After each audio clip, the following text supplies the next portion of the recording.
بسم اللہ الرحمن الرحیم۔ السلام علیکم ورحمۃ اللہ وبرکاتہ۔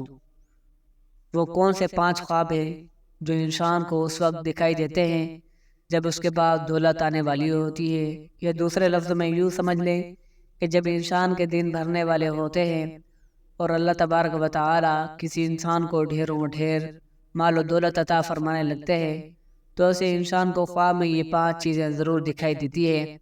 یہ بھی بتائیں گے، لیکن اس سے پہلے حضرت علی رضی اللہ تعالی عنہ کے بتائے ہوئے ایسے 5 کام بھی بیان کریں گے جن کو کرنے والے لوگ چند ہی دن میں خوشحال ہو جاتے ہیں اور دیکھتے ہی دیکھتے امیر ترین ہو جاتے ہیں۔ محترم ناظرین، انسان اپنی زندگی میں جو کام پسند کرتا ہے اسے بڑے شوق سے سر انجام دیتا ہے، جو کام پسند کرتا ہے اسے بڑی ہی دلچسپی سے انجام دیتا ہے، لیکن کئی کام ایسے بھی ہوتے ہیں جو انسان کو زوال کی طرف لے جاتے ہیں، جبکہ کچھ کام بھی ہوتے ہیں جو انسان کو عروج کی طرف لے جاتے ہیں۔ کچھ کام ایسے ہوتے ہیں جو انسان کو تنگیوں کی طرف لے جاتے ہیں۔ کچھ کام ایسے ہوتے ہیں جو انسان کو آسانیوں کی طرف لے جاتے ہیں۔ حضرت سیدنا شیر خدا علی المرتضیٰ رضی اللہ تعالی عنہ ایک روز اللہ کے بندوں کو درس اخلاق دے رہے تھے۔ نبی کریم صلی اللہ علیہ وسلم کا پیغام سنا رہے تھے، واعظ و نصیحت کر رہے تھے، خوبصورت زندگی گزارنے کے طور طریقے بتا رہے تھے۔ آپ رضی اللہ تعالی عنہ نے فرمایا، میں نے بھیکاریوں کو بادشاہ بنتے دیکھا ہے، میں نے بھیکاریوں کو امیر ترین امراء بنتے دیکھا ہے، ایسے امیر جو صرف دنیا کے امیر ہی نہیں بلکہ دونوں جہانوں کے امیر بنتے دیکھا ہے۔ انہوں نے دنیا میں بھی حاصل کی اور انہیں آخرت بھی حاصل کر لی۔ جب میں نے اس دونوں جہانوں کی ترقی کی وجہ پوچھی کہ تم بھکاریوں سے بادشاہ کیسے بنے اور اتنے امیر کیسے ہو گئے، تو انہوں نے کہا کہ ہم 5 عمل کیا کرتے تھے، ہم نے 5 عمل ایسے کیے ہیں جو کہ ہم آج بھی کر رہے ہیں اور مرتے دم تک کریں گے۔ ان 5 کاموں نے ہمیں بھکاریوں سے بادشاہ بنا دیا ہے۔ حضرت علی رضی اللہ تعالی عنہ کہتے ہیں کہ میں نے پوچھا کہ ہمیں بھی بتاؤ وہ 5 عمل کون کون سے ہیں، تو انہوں نے یہ 5 کام بتائے۔ محترم ناظرین، یہ 5 کام ضرور کرنا اگر تم دنیا و آخرت کے امیر ترین بننا چاہتے ہو، صرف دنیا کے ہی نہیں اگلے جہانوں کے بھی، یعنی دونوں جہانوں کے۔ اگر تم امیر بننا چاہتے ہو تو یہ 5 کام زندگی میں ضرور کر لینا۔ نمبر 1، فرمایا کہ ایک تو ہم پرندوں کو دانہ ڈالا کرتے تھے۔ حضور پاک صلی اللہ علیہ وآلہ وسلم نے فرمایا، جس گھر میں پرندوں کو کھانا ملتا ہو، دانا ملتا ہو، یعنی رزق ملتا ہو، وہ گھر کبھی غریب نہیں ہو سکتا، اس گھر میں کبھی بھی رزق کی کم نہیں ہوتا۔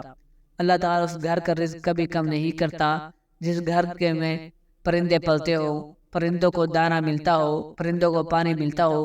فرمایا جب پرندے تمہارے گھروں کے اوپر سے گزرتے ہیں اور کوئی پرندہ تمہارے گھر میں آئے یا کوئی بھی جانور تمہارے گھر میں آئے تو فرمایا کہ ان کے لیے اناج رکھا کرو، دانا ڈالا کرو۔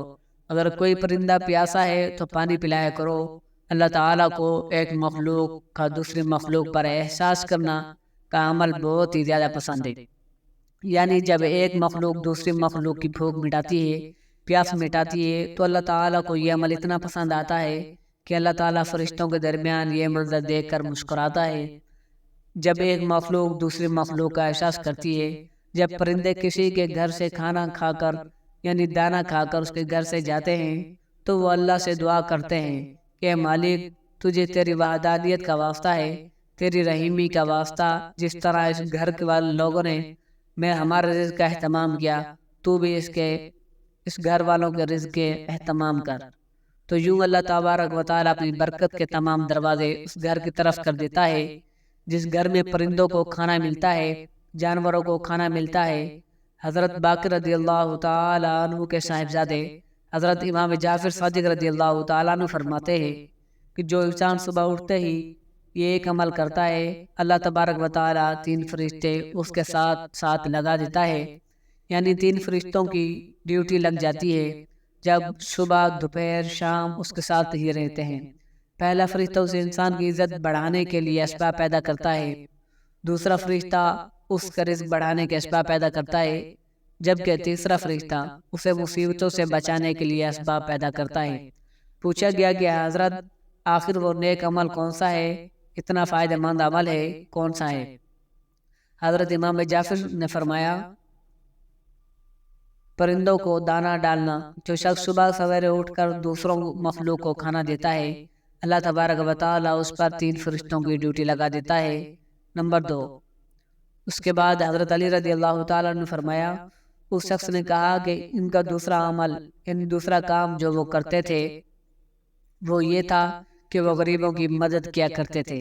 جو شخص غریبوں کی مدد کرتا ہے وہ زندگی میں کبھی بھی غریب نہیں ہوتا۔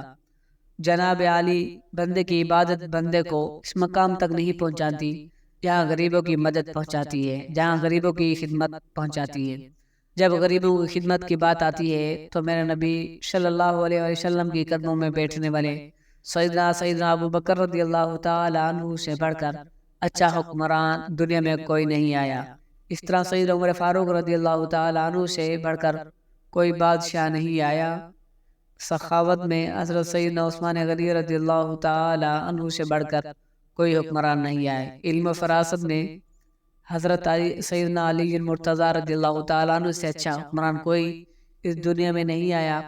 کوئی ایسا مشہور معروف بادشاہ نہیں گزرا 14 صدیاں گزرنے کے بعد بھی جس کے نام کے نعرے لگتے ہوں۔ تو غریبوں کی مدد کی جب بات آتی ہے تو کندھے پہ بوریاں لاد لاد کے لے جاتے ہیں۔ وہ غریبوں کی مدد کیا کرتے تھے، غریبوں کو کھانا کھلایا کرتے تھے۔ ایک بدو تھا جس کی بیوی حاملہ تھی، بچے کی پیدائش کے وقت قریب تھا، جبکہ گھر میں 1 روپیہ بھی نہیں تھا۔ اب یہ لوگ پریشان تھے، پیسہ ایک بھی نہیں، جبکہ بچے کی پیدائش کا وقت بھی قریب ہے۔ وہ حق ہمسایوں کے پاس گیا، ہمیں کچھ کر دے دو۔ انہوں نے کہا کچھ نہ دیا۔ وہ بدو کے ذہن میں ایک ترکیب آئی، کیوں نہ مدینے میں چلا جاؤں، حضرت سیدنا عمر فاروق رضی اللہ تعالیٰ عنہ کے پاس چلا جاؤں، ان کے سامنے جا کر فریاد کروں، عرض کروں، وہ میری ضرور مدد کریں گے۔ یہ بدو اپنی حاملہ بیوی کو لے کر مدینے کی طرف جا رہا تھا۔ چلتے چلتے جیسے ہی مدینے کی سرزمین پر قدم رکھا، شام ہو گئی، رات ڈھلنے لگی، بچے کی پیدائش کا وقت قریب تھا۔ اس نے بیوی کو کہا کہ کیوں نہ ہم یہی خیمہ لگا کر رات بسر کر لیتے ہیں، صبح ہوتے ہی عمر رضی اللہ تعالیٰ عنہ کے پاس چلے جائیں گے۔ رات یہ لوگ وہاں ٹھہرے۔ رات کا دوسرا پہر جب آیا تو بیوی درد سے چیخنے لگی۔ بچے کی پیدائش کا وقت قریب آیا اور یہ بیوی کو حوصلہ دے رہا ہے، ابھی فجر ہونے والی ہے، چلتے ہیں عمر کے پاس، اپنا مسئلہ حل کرواتے ہیں۔ حضرت سیدنا عمر فاروق رضی اللہ تعالیٰ عنہ کی عادت تھی، آپ رات کے شرح پہر مدینے کی گلیوں میں گشت کرتے تھے۔ آپ فرمایا کرتے تھے کہ میرے حکمرانی میں اگر کوئی کتا بھی پیاسا مر گیا تو حساب عمر کو دینا پڑے گا۔ اس رات میں بھی حضرت عمر مدینے کی گلیوں میں گشت فرما ہی رہے تھے۔ آپ نے دور سے دیکھا کہ خیمے میں آگ جل رہی ہے۔ آپ نے غلام کو بھیجا، جا کے دیکھو کون بیٹھا ہے۔ رات کے اس پہر کوئی مسافر تو نہیں۔ غلام اس شخص کے پاس گیا اور اس نے کہا کہ میری بیوی حاملہ ہے، مجھے مدد کی اشد ضرورت ہے۔ غلام نے واپس آ کر حضرت عمر کو ساری بات بتائی۔ اللہ اکبر! حضرت سیدنا عمر فاروق دوڑ کر گئے، اپنی بیوی کو اٹھایا اور کہا اٹھو، اگر تجھے ثواب مل رہا ہو تو لینا چاہو گی، اگر تمہیں نیکیاں مل رہی ہوں تو لینا چاہو گی؟ کہا کیوں نہیں؟ حضرت پھر فرمایا کہ اٹھو، میرے یار کی بیوی تکلیف میں مبتلا ہے اور تھوڑی ہی دیر بچے کی پیدائش کا وقت آنے والا ہے، اٹھو اور تھوڑی دیر کے لیے دائیں بن جاؤ۔ اس نے ضرورت کا سارا سامان اٹھایا اور سیدنا عمر فاروق کی کہنے لگی کہ آپ تھوڑی سی لکڑیاں کندھے پر اٹھا لیں۔ آپ نے کندھے پر لکڑیاں اٹھائی اور وہاں جا پہنچے۔ حضرت سیدنا عمر فاروق رضی اللہ تعالیٰ عنہ کی زوجہ محترمہ خیمے کے اندر چلی گئی جہاں عورتیں چیخ رہی تھی، اور تو حضرت عمر فاروق باہر اس بدو کے سامنے ہاتھ باندھ کر کھڑے ہو گئے۔ بدو نے یہ سمجھا کہ یہ کوئی غلام ہے، اس کی غلام کی بیوی دائی ہے اور یہ اس کا شوہر ہے۔ یہاں کا غلام ہے، اس نے حکم چلانے کی شروع کر دیے اور آرڈر چلانے شروع کر دیے، آؤ جلدی جاؤ، لکڑیاں لے کر آؤ۔ آپ دوڑ کر جاتے ہیں اور لکڑیاں لے کر آتے ہیں، جلدی کرو، آگ جلاؤ۔ آپ پھونکے مارتے ہیں، آگ جلاتے ہیں۔ اللہ اکبر! ناظرین، اس نے حضرت عمر فاروق کے ساتھ نوکروں کا سلوک کر رکھا تھا۔ وہ نادان نہیں جانتا تھا کہ میرے سامنے جو شخصیت کھڑی ہے یہ خود عمر ہے۔ ایک دم خیمے کے اندر سے آواز آئی، یا امیر المؤمنین، آپ کی زوجہ محترمہ نے آپ کو آواز دی، اے عمر، آپ کو مبارک ہو، اللہ نے آپ کے یار کو بیٹا عطا کیا ہے، آپ کے دوست کو، آپ کے بھائی کو اللہ نے بیٹا عطا کیا ہے۔ جیسے ہی بیگم صاحبہ نے کہا یا امیر المؤمنین، بدو نے سنا اور اس کے پاؤں تلے زمین نکل گئی۔ کیا یہی امیر المؤمنین ہے؟ فوراً قدموں میں گرا اور کہنے لگا، یا امیر المؤمنین، مجھے معاف کر دیں، یہ بدبخت آنکھیں نہ پہچان سکی آپ کون ہیں، مجھے معاف کر دے، میں نہیں جانتا تھا۔ حضرت عمر فاروق رضی اللہ تعالیٰ عنہ نے اسے اٹھایا اور اپنے سینے سے لگایا اور رو کر کہنے لگے، او بدو، تجھے پتہ نہیں کہ یہ مدینہ المنورہ ہے، یہ میرے کریم آقا کا شہر ہے، یہاں امیروں کے نہیں، یہاں تو غریبوں کے استقبال ہوتے ہیں، یہاں تو غریبوں کی عزتیں ملتی ہیں، یہاں تو غریبوں کی مدد کی جاتی ہے، یہاں تو غریبوں کو بادشاہ بنا دیا جاتا ہے، یہاں غریبوں کی مدد کرنے والا شخص کبھی زندگی میں غریب نہیں ہوتا، غریبوں کی ضرورت پوری کرنے والا شخص کبھی غریب نہیں ہوتا۔ تو وہ کہتے ہیں کہ ہمارے امیر بننے کی سب سے بڑی وجہ یہ تھی غریبوں کی مدد کرتے تھے۔ تیسرا کام جو حضرت علی رضی اللہ تعالیٰ عنہ نے فرمایا، وہ اپنی اولاد کو حلال لقمہ کھلایا کرتے تھے۔ چوتھا کام والدین کی خدمت کیا کرتے تھے، اور پانچواں کام نماز میں سستی نہیں کیا کرتے تھے۔ ان لوگوں نے کہا، ہم نے آج بھی ان 5 باتوں کا دامن مضبوطی سے پکڑا ہوا ہے، اس لیے ہم آج بھی دن بدن بلندی کی طرف جا رہے ہیں۔ ہم نے صرف دنیا میں ترقی نہیں کی بلکہ آخرت کے لیے بھی کام کر رہے ہیں۔ محترم ناظرین، یہ وہ 5 کام ہیں جن کو کرنے والے کبھی غریب نہیں رہتے اور روز بروز امیر سے امیر تر ہوتے چلے جاتے ہیں۔ آئیں اب ہم جانتے ہیں، جب کسی شخص کے ہاتھوں میں بے انتہا دولت آنے والی ہو تو اسے خواب میں کون کون سے 5 چیزیں نظر آتی ہے۔ محترم ناظرین، خوابوں کی تعبیر بتانے والے بزرگ بتاتے ہیں، نمبر 1، اگر کوئی شخص خواب میں پہاڑی دیکھتا ہے یا خود کو پہاڑ پر چڑھتے ہوئے دیکھتا ہے تو اس کا مطلب یہ ہے کہ اسے دولت، شہرت اور بلندیاں ملنے والی ہے۔ نمبر 2، اگر کوئی شخص خواب میں مچھلی دیکھتا ہے یا خود کو مچھلی کھاتے ہوئے دیکھتا ہے تو اس کا بھی یہی مطلب ہے۔ نمبر 3، اس طرح خواب میں تخت کو دیکھنا یا خود کو تخت پر بیٹھتے ہوئے دیکھنا۔ نمبر 4، گھوڑا دیکھنا یا گھوڑے کی سواری کرنا۔ نمبر 5، خواب میں اونٹ دیکھنا یا اونٹ کی سواری کرنا۔